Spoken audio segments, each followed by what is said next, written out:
Hi, I'm Amy Gross. I'm a math teacher. I have my national board certification in young adult mathematics, and I've spent several years of my career working on asset based assessment design. I'm going to talk to you for a few minutes about what it is to be an asset based assessment designer and why it's worth it to do it in your classroom. So, when thinking about asset based assessments, most important thing to know is while they can be um, they both take practice and time to develop. It's a worthwhile skill and it's built on the back of what teachers are already doing.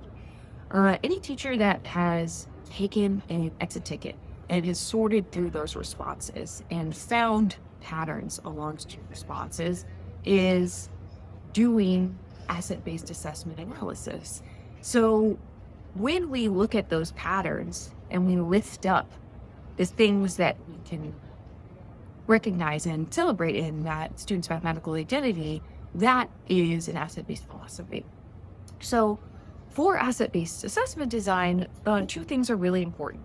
One, it has to be a formative assessment, and the assessment has to be designed in a way where students can express their thinking.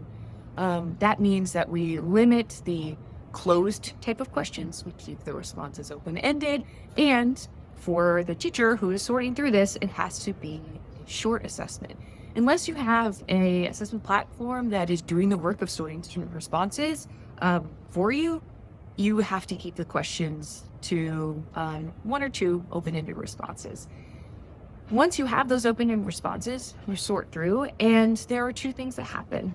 One, you become better at recognizing the gaps that students have in their own math journeys and how you can fill those because you're seeing the steps, not just right and wrong, you're seeing the shades in between.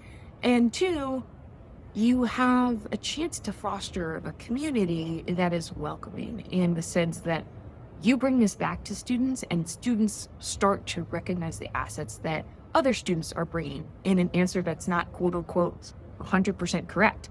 So when students recognize each other's assets, their math identity becomes stronger and your math culture in your classroom becomes something that's really beautiful.